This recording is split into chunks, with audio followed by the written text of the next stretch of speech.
فرقہ واریت کیا ہے؟ قرآن کریم نے بھی تعبیر استعمال کی ہے نا کہ ولا تفرقوا. باقی جو مسائل ہیں ان میں کیسے اختلاف ہو وہ گیا؟ اختلاف اس طرح رسول اللہ کو نماز پڑھتے لوگوں نے نہیں دیکھا، وضو کرتے نہیں دیکھا، حج کرتے نہیں دیکھا. اچھا سوال ہے آپ کا. دیکھیں اس میں یہ ہوا ہے کہ ایک تو وقت کے ساتھ ساتھ کچھ مشکلات تو ایجاد ہوئی ہیں نا. جتنا فاصلہ پیغمبر اکرم صلی اللہ علیہ وسلم سے ہو رہا ہے. اہل تشیع جو اذان دیتے ہیں اس پہ کافی اعتراضات ہیں اہل سنت کی طرف سے کہ مولا علی علیہ السلام کا وہ نام لیا جاتا ہے اس میں، تو رسول اللہ کے دور میں تو یہ اذان نہیں تھی. دیکھیں اس میں خود آپ شیعہ کی فقہ کی کتابیں اٹھائیں نا تو کچھ چیزیں ہیں جو شیعہ کے ہاں ایک تو قواعد فقہی یعنی قوانین فقہی موجود ہیں.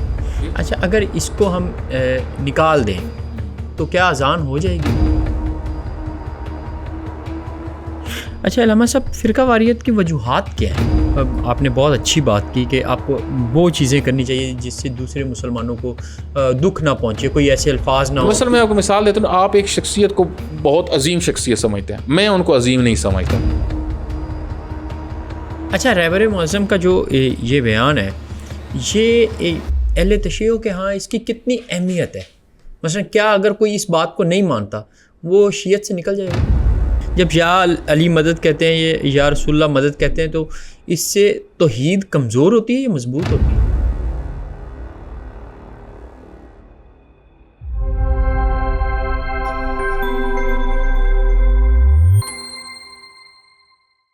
جی السلام علیکم. وعلیکم السلام ورحمۃ اللہ وبرکاتہ. علامہ صاحب ہم فرقہ واریت پہ بات کریں گے. فرقہ واریت کیا ہے؟ بسم اللہ الرحمن الرحیم. رب ادخلنی مدخل صدق واخرجنی مخرج صدق واجعلنی من لدنک سلطانا نصیرا. الہی الہمنی التقوی وانطقنی بالہدی. اللہم صل علی محمد وآل محمد وعجل فرجہم. برادر عزیز، جو آپ نے سوال کیا ہے کہ فرقہ واریت کیا ہے تو اس حوالے سے میں آپ کی خدمت میں عرض کروں کہ خود فرقہ واریت، فرقہ لفظ جو ہے یا فرقہ واریت جو ہے یہ وہ فریق ٹھیک ہے ٹکڑوں میں تقسیم ہونا، ٹھیک ہے تقسیم، ٹھیک ہے فریق الگ الگ ہونا. اور فرقہ واریت یعنی الگ الگ ہو کر پھر ایک دوسرے سے ٹکرانا، ایک دوسرے کا نقصان کرنا. ٹھیک ہے. قرآن کریم نے بھی تعبیر استعمال کی ہے نا کہ ولا تفرقوا، گروہ نہ بنو، فرقہ مت بنو، یعنی تفریق نہ کرو، فریق مت بنو، اجتماع کرو. ٹھیک ہے.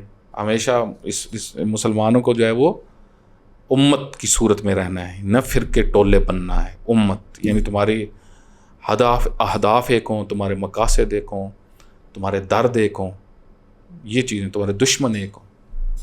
تو جب فریق مسلمان ہو جاتے ہیں، فرقہ مسلمان ہو جاتے ہیں، اور پھر فرقہ ہونے کے بعد فرقہ واریت جب شروع ہو جاتی ہے، یعنی فرقہ بننے کے بعد آپ اپنے فرقے پہ بھی نہیں ہیں بلکہ دوسرے فرقے کو لتاڑنا، جس کو ہم کہتے ہیں دوسرے فرقے کو، یعنی اس سے ان لوگوں سے کینہ رکھنا، بغض رکھنا، ان کو کافر بنا دینا، مشرک بنا دینا، یہ فرقہ واریت ہے. یہ در حقیقت وہ چیز ہے جس کی قرآن کریم نے مذمت کی ہے. ٹھیک ہے. اور کہا واعتصموا بحبل اللہ جمیعا ولا تفرقوا. تو یہ فرقہ واریت کا میں نے مختصر صاحب کی خدمت میں جو ہے وہ تعارف کروایا. اچھا تو اسلام میں اختلاف رائے کی گنجائش کس حد تک ہے؟ دیکھیں اسلام کے اندر اختلاف رائے، اختلاف یعنی مختلف ہونا، ٹھیک ہے، خلاف ہونا. سب انسان طبیعت میں تقریباً ایک دوسرے کے خلاف ہی ہیں، مزاج میں. ٹھیک ہے. تو انسانوں کے اندر اختلاف ہے کیونکہ الگ الگ سوچتا ہے ہر انسان الگ سوچتا ہے. ہر انسان کو اللہ سبحانہ و تعالیٰ نے الگ سوچنے کی صلاحیت دی ہے. جب الگ سوچنے کی صلاحیت دی ہے تو اختلاف یہاں پہ ایجاد ہوتا ہے. ٹھیک ہے. اختلاف رائے، اختلاف فکر کی وجہ سے، اختلاف نظریہ کی وجہ، انسان الگ جب سوچے گا تو الگ نظریہ قائم ہوگا. جب الگ نظریہ قائم ہوگا تو لازم بات ہے اختلاف رائے ہو جائے گا. ٹھیک ہے. تو اختلاف رائے یہ فطری چیز ہے. آپ اختلاف رائے رکھ سکتے ہیں کسی کے ساتھ، اور اللہ سبحانہ و تعالیٰ نے اگر ہر انسان کو الگ کھوپڑی دی ہے، الگ ذہن دیا ہے، تو اس کا مطلب ہے یہ الگ الگ سوچنے کی صلاحیت بھی دی ہے. تو اب اختلاف رائے بذات ہی کوئی مشکل نہیں ہے، اس میں کوئی مشکل نہیں ہے، بلکہ یہ ایک لحاظ سے اس کو کہا جاتا ہے یہ خوبصورت چیز ہے نا. آپ ایک انداز سے سوچ رہے ہیں، میں ایک انداز سے سوچ رہا ہوں، ٹھیک ہے.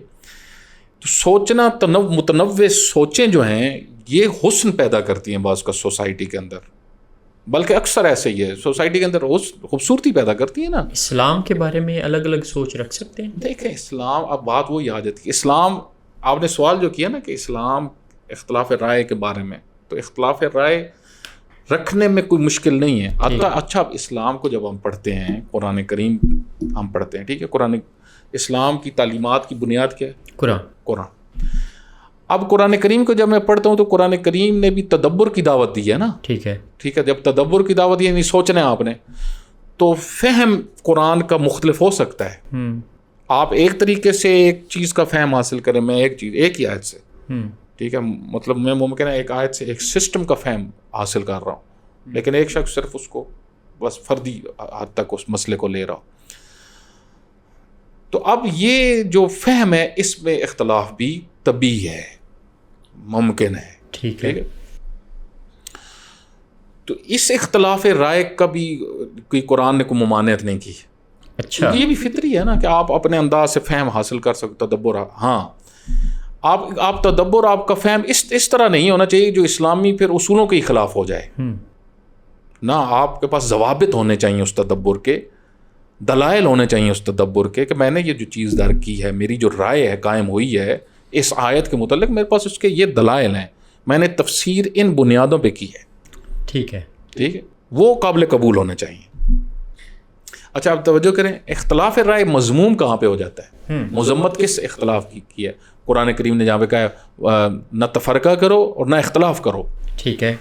وہ اختلاف رائے جس کے نتیجے میں آپ آپس میں ٹکرا جائیں، ایک دوسرے کو برا بھلا کہیں، ایک دوسرے سے نفرتیں ایجاد ہوں، ایک دوسرے سے کینے ایجاد ہوں، ایک دوسرے سے دوریاں ایجاد ہوں، یہ اختلاف رائے اس کو قرآن نے مذموم قرار دیا. یہ فرقہ واریت کی وجہ بن جاتی ہے. یہ پھر اس کے نتائج فرقہ واریت ہیں.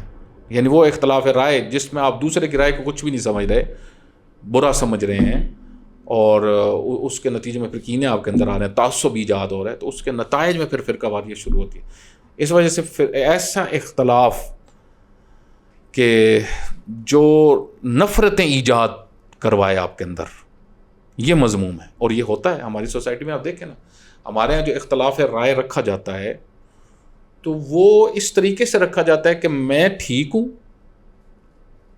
میری جو سوچ ہے یہی اسلام کی سوچ ہے، میرا جو فہم ہے یہی قرآن کا فہم ہے، میرا جو فہم ہے یہی سنت کا فہم ہے، اس کے علاوہ سب فہم غلط ہے، اس کو میں قبول نہیں کرتا. بس میں نے جو سوچ لی ہے، نہ دوسرے کو میں تھوڑا سا بھی رستہ نہیں دے رہا کہ یار اس پہ بھی میں سوچتا ہوں تھوڑا سا، وہ بھی جو بات کر رہا ہے اس کے دلائل بھی تو سنتا ہوں، ہو سکتا ہے میں غلط ہوں، نہ اس طرف نہیں آنا.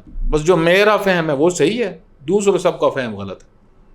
اب یہاں سے کیا یہ اختلاف رائے نفرت ایجاد کروا رہی نہیں، اس میں پھر وہ اخلاقی مشکل آ جاتی ہے.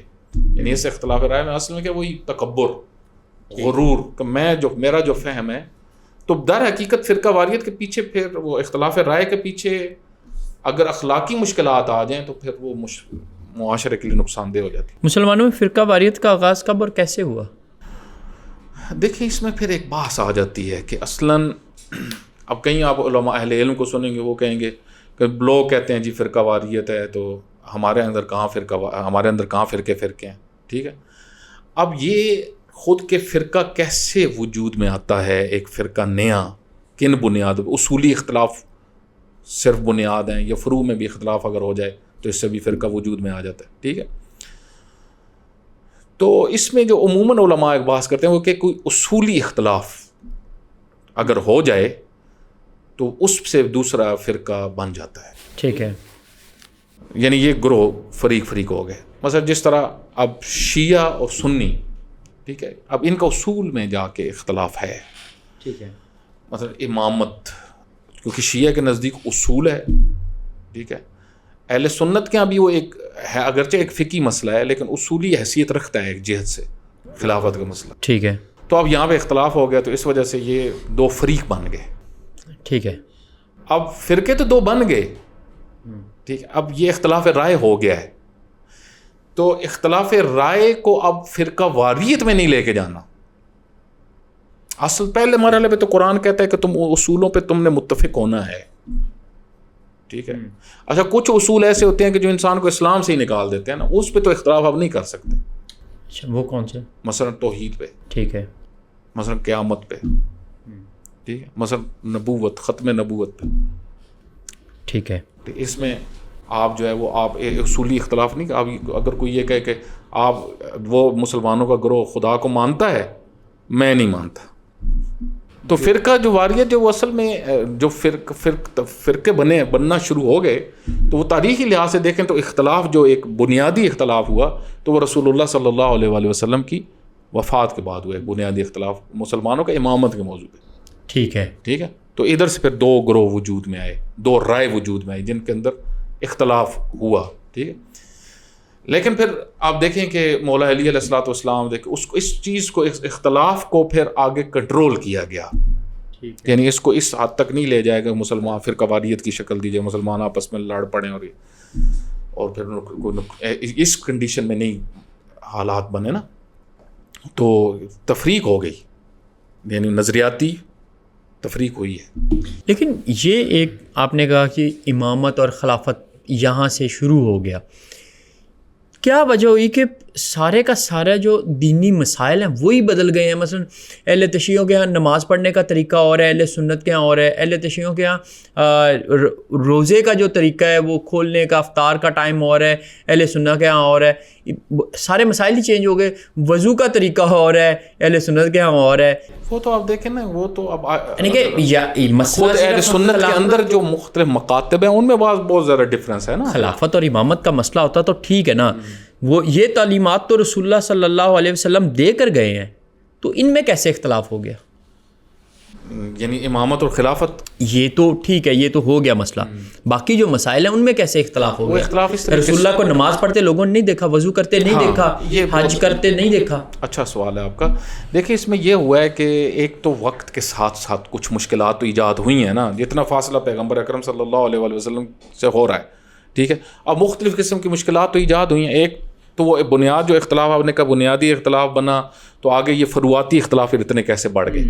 تو اس کی وجہ یہ ہے کہ اب دین کے مرجع دو ہیں, یعنی دو سورس بن گئے نا, دو کے جو مولا علی علیہ الصلوۃ والسلام کی امامت کو قبول کرتے ہیں وہ مولا علی علیہ الصلوۃ والسلام کو سورس آف شریعہ سمجھتے ہیں, یعنی شریعت ان سے ہم نے لینی ہے, ٹھیک.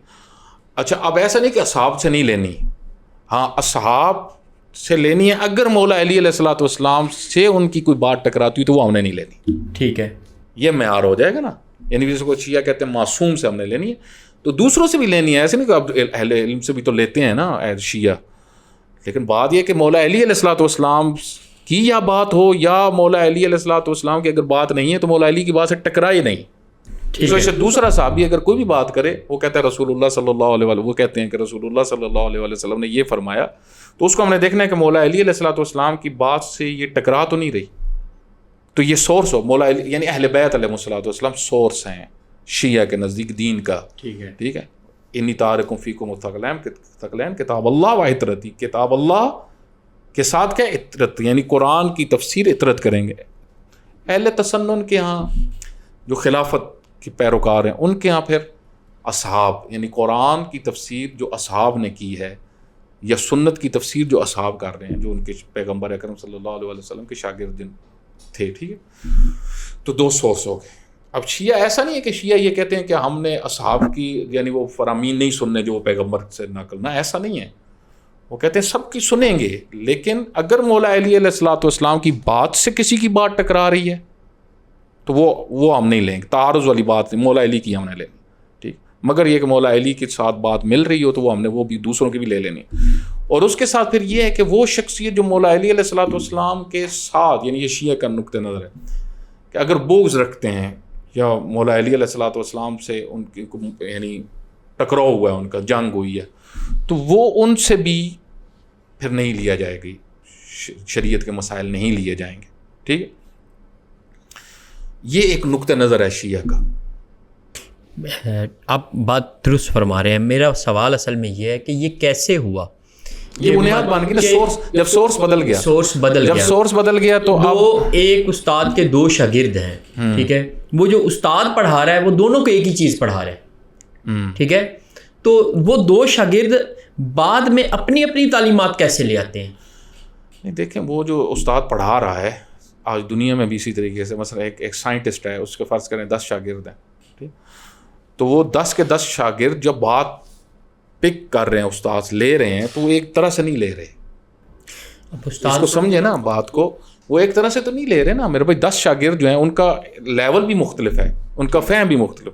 مثلا ایک کے بارے میں خود استاد کہہ رہا ہے کہ اس جو میرا یہ شاگرد ہے اس کا علم میرا علم ہے, ٹھیک ہے, لیکن دوسروں کے بارے میں یہ نہیں کہہ رہا. نہیں, ایک استاد نے پریکٹیکل, میں سمپل کر دیتا ہوں اسے, نماز پڑھی ہے, ایک طریقے سے پڑھی ہے, ٹھیک ہے, اب 2 شاگردوں نے دیکھا اچھا استاد نے اس طرح سے پڑھی ہے, تو وہ پھر جا کے طریقہ چینج کیوں کرتا ہے دوسرا؟ اب دیکھیں یہاں پر بھی کتنے مسئلے ہیں. کچھ لوگ رفع یدین کرتے ہیں, اہل سنت میں بھی کچھ لوگ رفع یدین کرتے ہیں, کچھ نہیں کرتے, کچھ ہاتھ کھول کے پڑھتے ہیں, کچھ ہاتھ باندھ کے پڑھتے ہیں.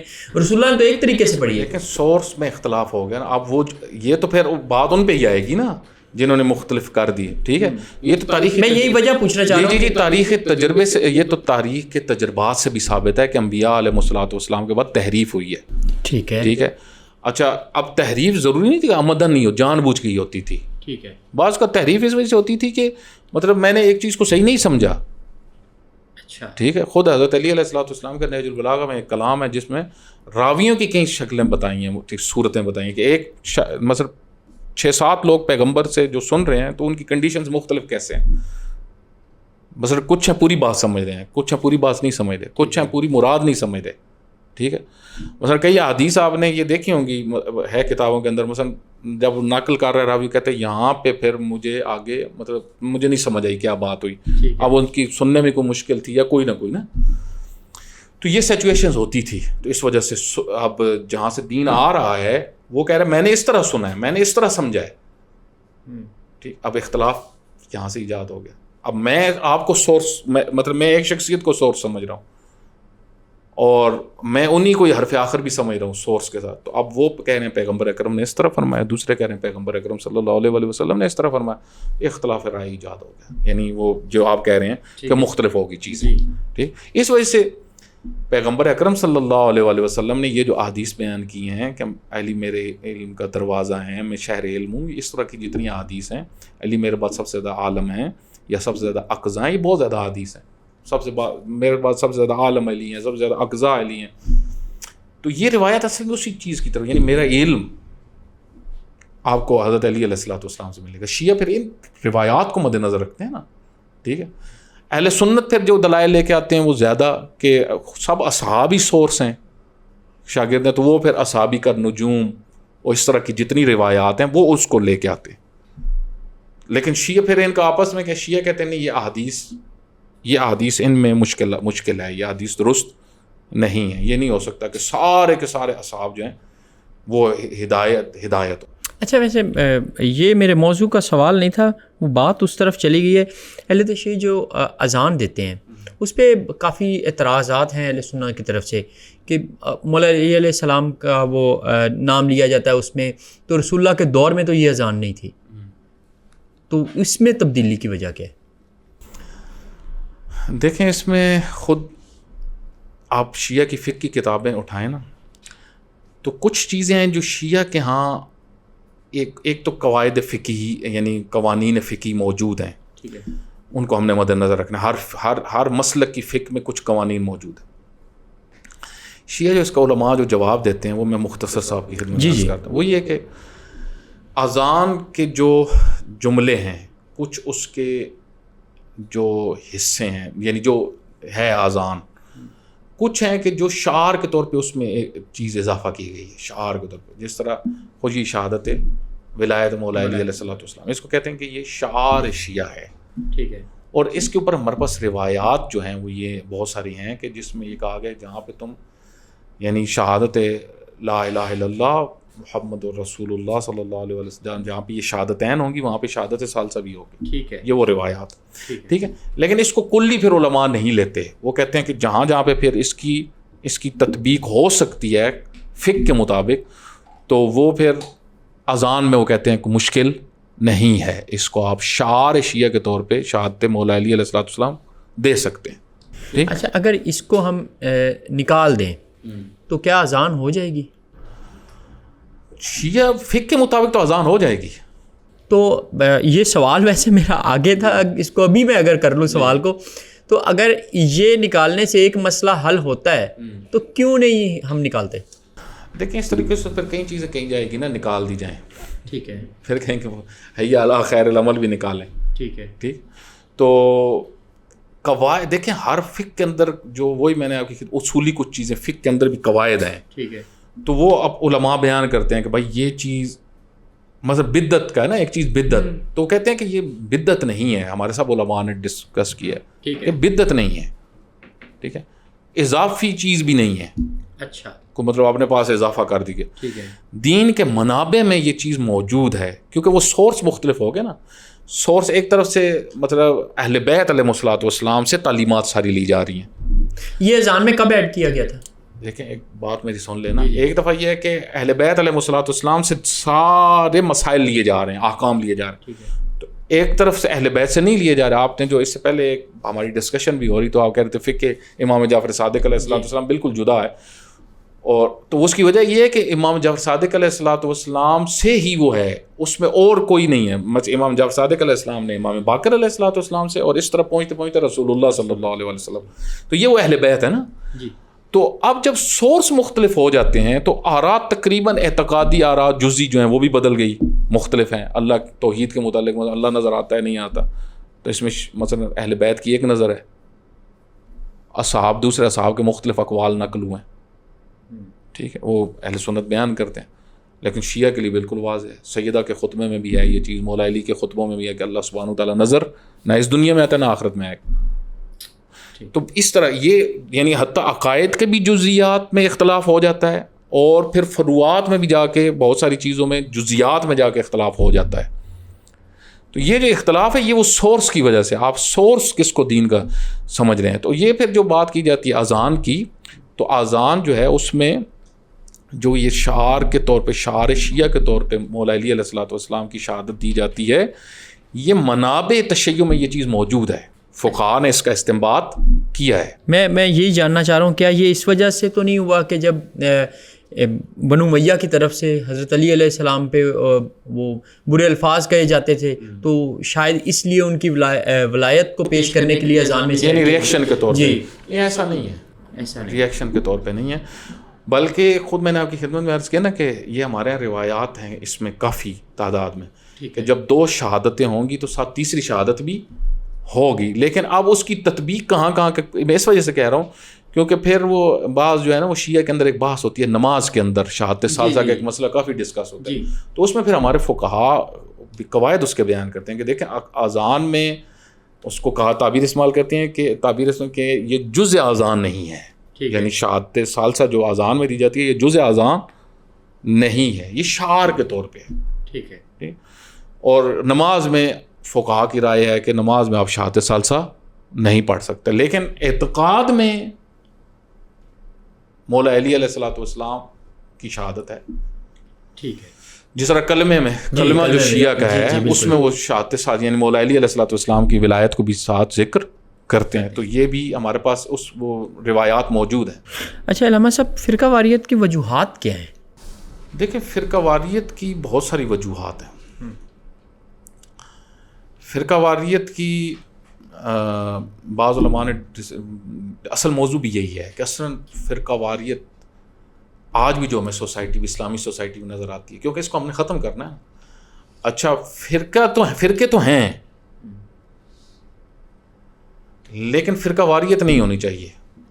اچھا فرقے بھی ہونے نہیں چاہیے لیکن اب ہیں جو صحیح. ٹھیک ہے. ٹھیک اب ہیں، ورنہ اللہ سبحانہ وتعالیٰ تو فرماتے ہیں نا ولا تفرقوا، جی فرقہ مت بنو، یعنی فرقے نہ بناؤ، جو ہمارے یہاں ایک لائن لگ گئی ہے. تو اب اس پہ یہ ہے کہ اب ایک فرقے تو ہیں, تفریق ہوئی ہے مسلمانوں کی, تو اس تفریق کے باوجود, فرقوں کے باوجود مسلمانوں میں وحدت آنی چاہیے. اچھا وحدت کیسے آ سکتی ہے؟ یہی میرا سوال تھا. ہاں وحدت ایسی, اس کی وجہ یہ ہے کہ فرقے بننے کے باوجود مشترکات اکثر کے ایک جیسے ہی ہیں, مشترکات بہت زیادہ ہیں, بہت زیادہ. مثلا نماز سب پڑھتے ہیں, روزہ سب رکھتے ہیں, حج سب کرتے ہیں, زکوٰۃ سب دیتے ہیں, امر بالمعروف سب کے ہاں ہے, نہی عن المنکر سب کے اندر, ٹھیک ہے. اسی طریقے سے حج کی پھر آگے آپ جزیات میں جائیں گے, اکثر ایک جیسی چیزیں, طواف, سعی, سارا کچھ ہے بہت سارا. اسی طرح زکوٰۃ میں بھی تقریباً ملتی جلتی چیزیں. اس طرح روزے تھوڑے 5-10 منٹ کا فرق جی, بہت ساری چیزیں مشترکات میں ہے نا. تو ان مشترکات پہ کام کیا جائے. ایک تو اس میں کہ یعنی ہم اتنی چیزوں میں جب مشترک ہیں تو بھائی ہمیں قریب ہونا چاہیے نا, دور تو نہیں, بوکس کینے تو نہیں ہونا چاہیے اس طرح جس طرح ہماری سوسائٹی میں چل رہے ہیں.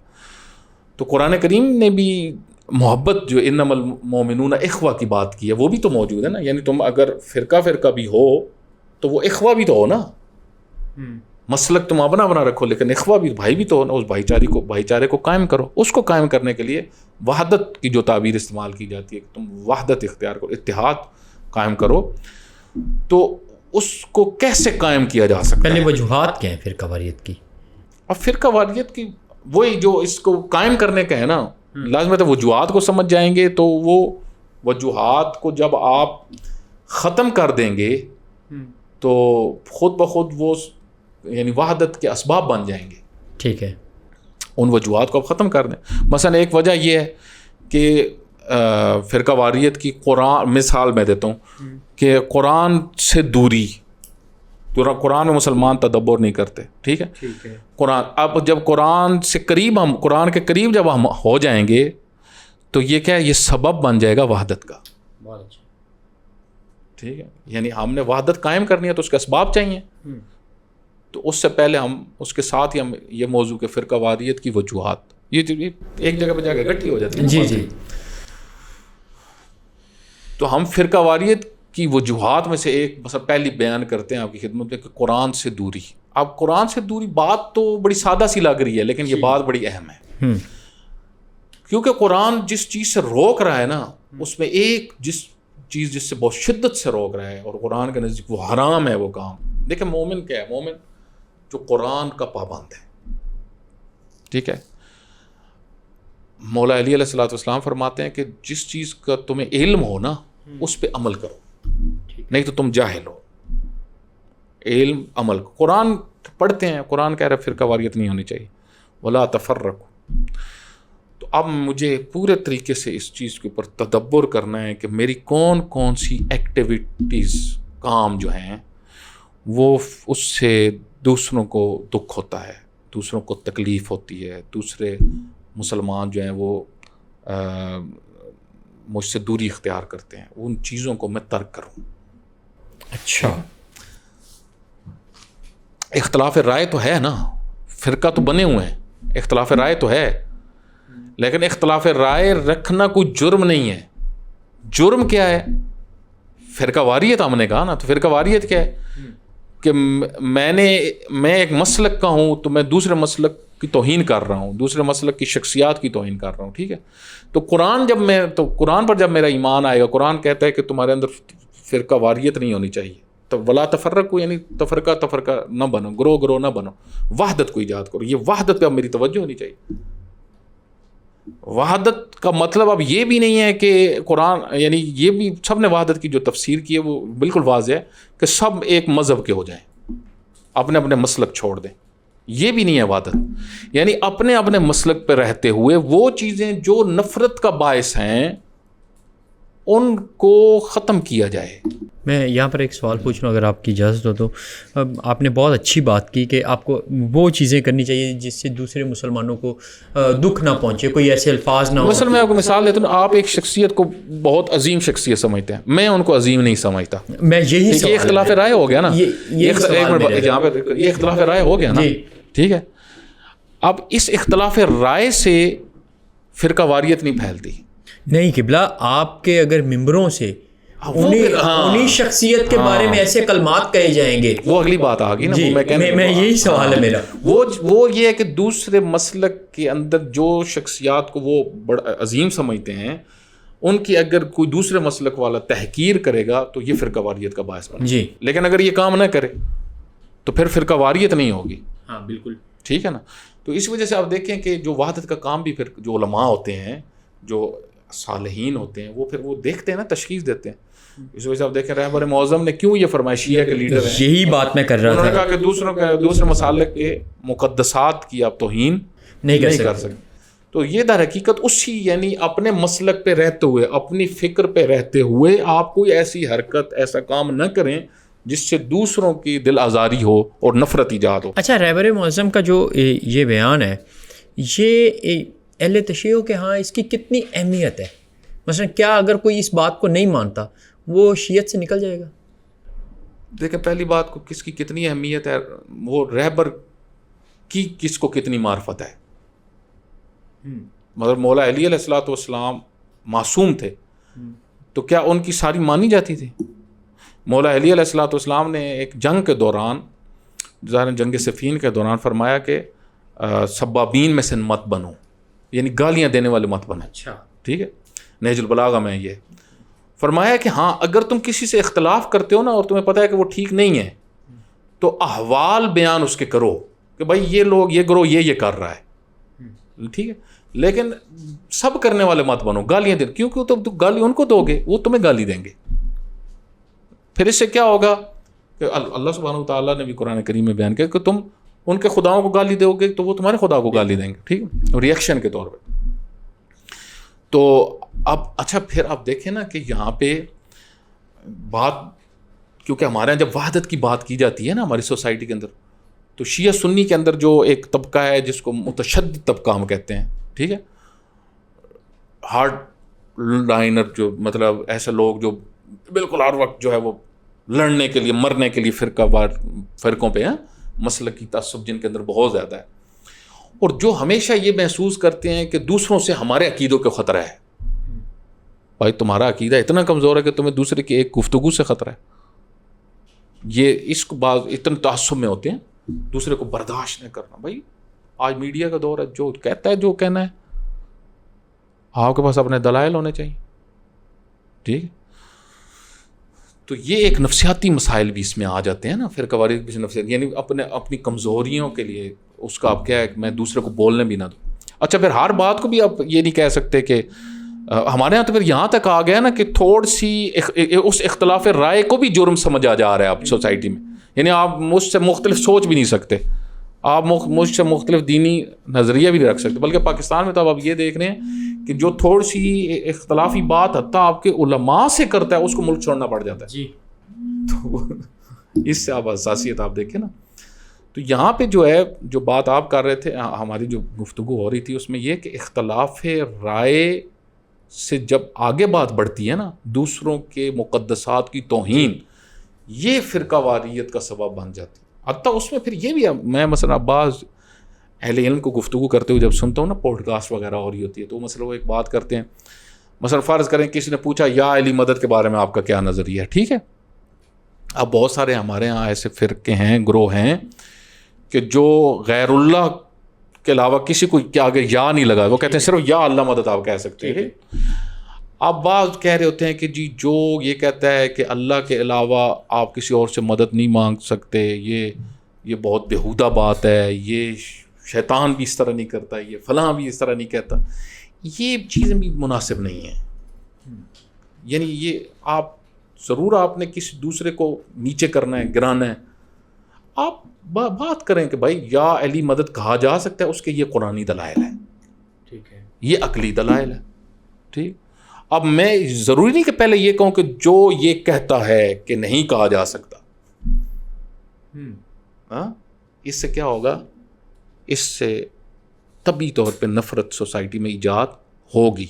کیونکہ ایک عقیدہ یہ آپ کی سوسائٹی میں گروہ کا پایا, فرقے کا پایا جاتا ہے کہ آپ غیر اللہ کے ساتھ یا نہیں لگا سکتے. یعنی آپ یا علی مدد نہیں کہہ سکتے, یا رسول اللہ نہیں کہہ سکتے. جب یا علی مدد کہتے ہیں, یہ یا رسول اللہ مدد کہتے ہیں, تو اس سے توحید کمزور ہوتی ہے یا مضبوط ہوتی ہے؟ دیکھیں یہ تو پھر آپ ادھر نہ جائیں نا, آپ اس جو موضوع ہمارا چل رہا ہے نا اسی پہ رہیں, ٹھیک ہے.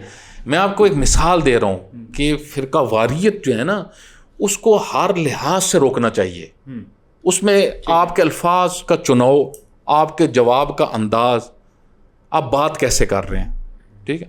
اچھا بعض لوگ ہوتے ہیں نا وہ تو ایسے ہی بس کوشش کر رہے ہوتے ہیں کوئی نہ کوئی موضوع ہم بنائیں صحیح, پھر بھائی یہ اس نے یہ بات کی نا, وہ غلط ہے.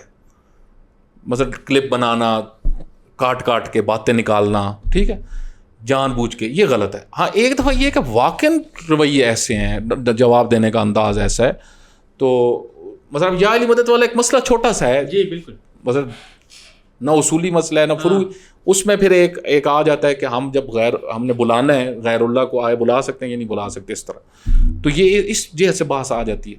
تو اس بحث میں آ کے اب اتنا دوسرے کو رگڑنا میرے خیال میں یہ مناسب رویہ نہیں ہے. اس طرح وہ دوسرے اگر کہیں جو مثلا دوسرے اگر کہیں جو یہ کہتے ہیں کہ غیر اللہ کو بھی یا تو وہ شیطان ہیں, وہ ایسے ہیں, وہ ایسے, پھر اس سے کیا ہوگا؟ اس سے تمام پوری سوسائٹی کے اندر ایک ہیجان, پریشانی پیدا ہوتی ہے. اب اس کو جتنا آپ اوپر لے کے جائیں گے اصولی مسائل کی طرف, جب یہ ہو کہ جو یہ عقیدہ رکھتا ہے وہ ایسا ہے, اس سے اور زیادہ پریشانی ایجاد ہوگی, ٹھیک ہے. تو اس میں کیا, اچھا پھر آپ بعض اوقات کیا ہے, مطلب آپ جواب دے رہے ہوتے ہیں, ایک موضوع ہے اس کو آپ جان بوجھ کے روز ڈسکس کر رہے ہیں, یعنی آپ نے یہ سوچا ہے کہ یار میں نے نا دوسروں کو تنگ کرنا ہے. یہ بھی اخلاقی بہت اچھی بات تو نہیں ہے نا, ٹھیک ہے. مطلب ایک موضوع ایک دفعہ ڈسکس ہو گیا بس, ٹھیک ہے, آپ کی ویڈیوز میڈیا کے اوپر موجود ہیں, لوگ وہ سن لیں گے نا, میں نے روز چھیڑنا ہے. یہ باقاعدہ یہ بھی ایک نا نفسیاتی مسئلہ بھی, سجاد بھائی ایک نفسیاتی مسئلہ بھی ہوتا ہے. اس میں کیا ہے کہ میں روز ایک دھماکہ کروں, میں روز میڈیا پہ نظر آؤں.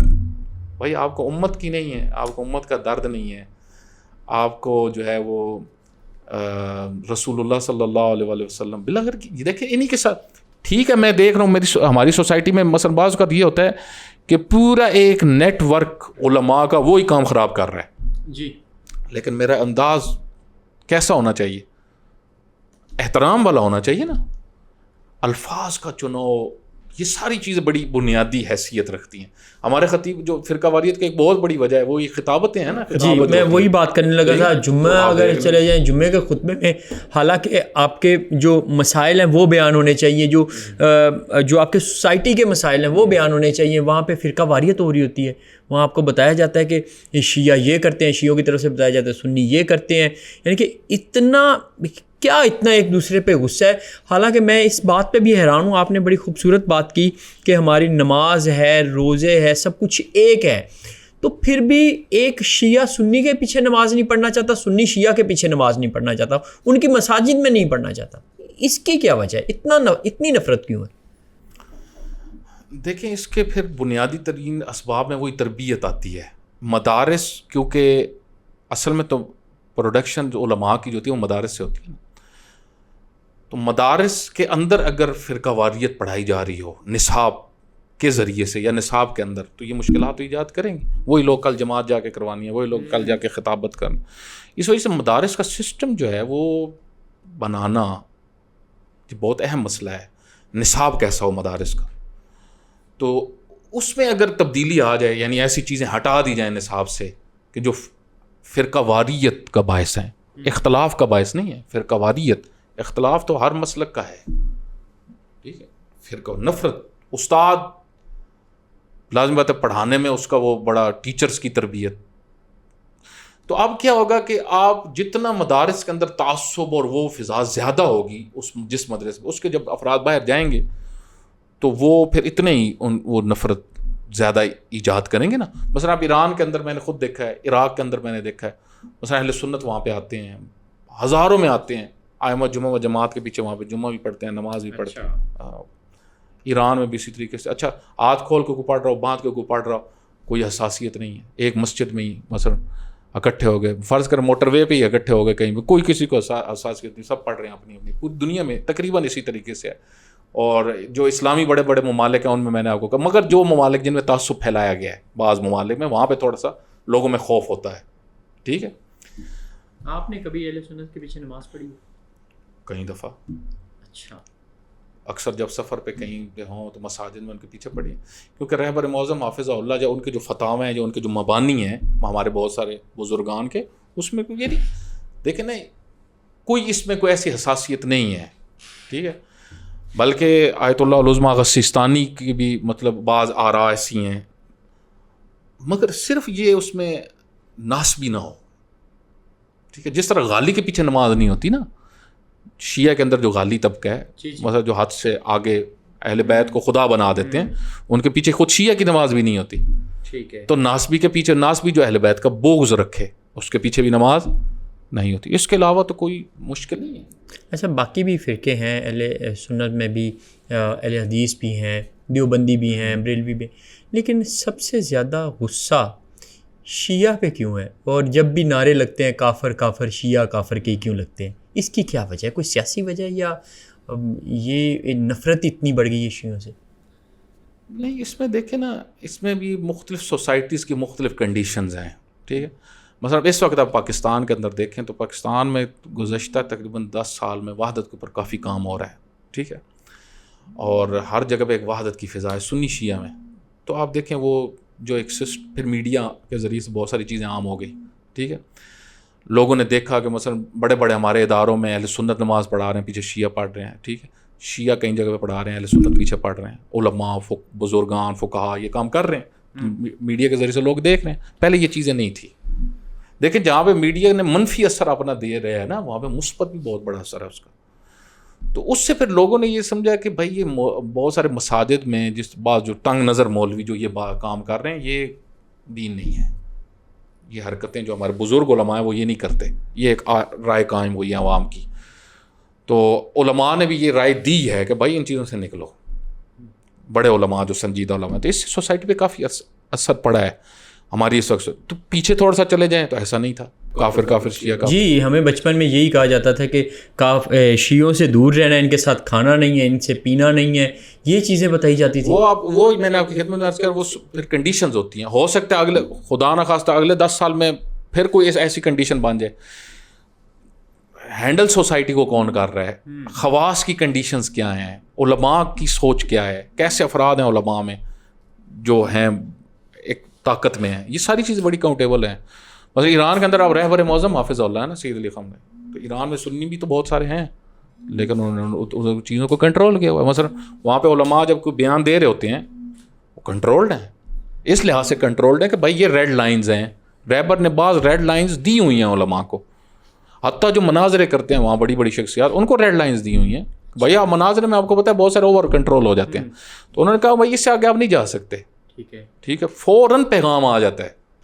ویسے اب جو علمی بحثیں کریں, سب کچھ کریں, آپ کو کچھ بھی نہیں کہا جائے گا, لیکن ریڈ لائنز جو ہوں گی, کیونکہ وحدت شعار ہے آج انقلاب اسلامی کا, تو اس سے وہ بالکل انہوں نے, آپ دیکھیں. اچھا پھر کیا ہوتا ہے ہمارے یہاں, ایک یہ ہوتا ہے کہ کہا جاتا ہے نا, یہ جو کہا جاتا ہے کہ جی سیاسی حربہ ہے ایک انقلاب کا وحدت, ہاں یہ شیعہ ایک سیاسی حربے کے طور پہ استعمال کرتے ہیں اس وحدت کو. ایسا بھی نہیں ہے, بالکل یہ غلط ہے. اس کی میں ایک دلیل میں, کیونکہ قرآنی حکم ہے نا وحدت, رہبر نے حوزے کو اس کے اوپر پابند کیا ہوا ہے, مدارس کو پابند کیا ہوا ہے. کئی ایسی رسومات جو شیعہ کے ہاں ہوتی تھی جن میں فرقہ واریت کی کچھ فضا بنائی جاتی تھی, ان رسومات کو ایران میں بند کیا گیا ہے. اور آپ کو پتہ ہے ملکی سطح پہ کسی چیز کو بند کرنا یہ آسان نہیں ہوتا. ٹھیک ہے, بہت سخت کام ہوتا ہے. تو انہوں نے سیریس, دیکھیں جد, فرقہ واریت کو ختم کرنے کے لیے علماء کو جد کرنی پڑتی ہے. جد سیریس ہونا پڑتا ہے کہ ایک چیز بری ہے.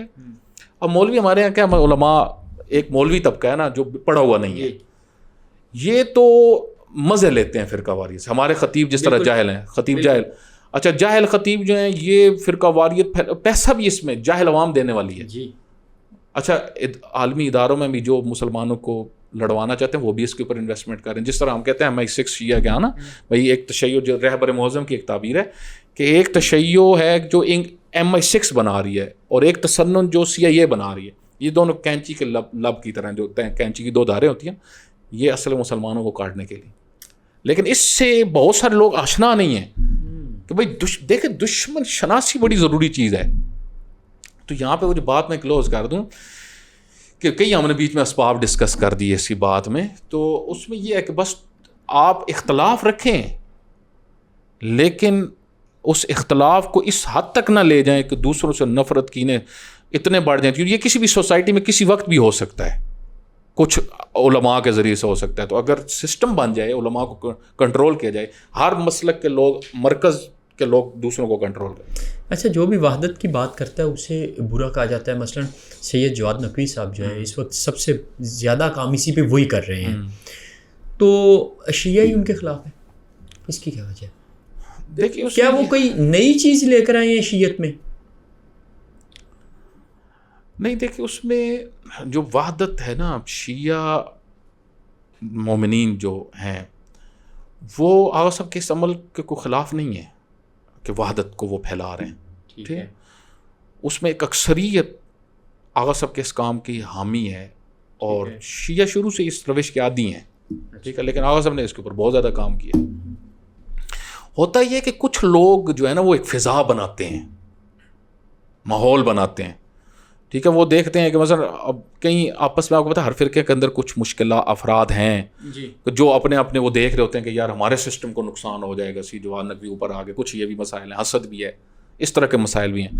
تو وہ کہتے ہیں کہ اہل سنت کے ساتھ یہ مل گئے, ان کے عقیدے بھی سنیوں والے ہو گئے, اس طرح کی باتیں کرتے ہیں. میں وہی سوال ہے کہ میں حیران تھا.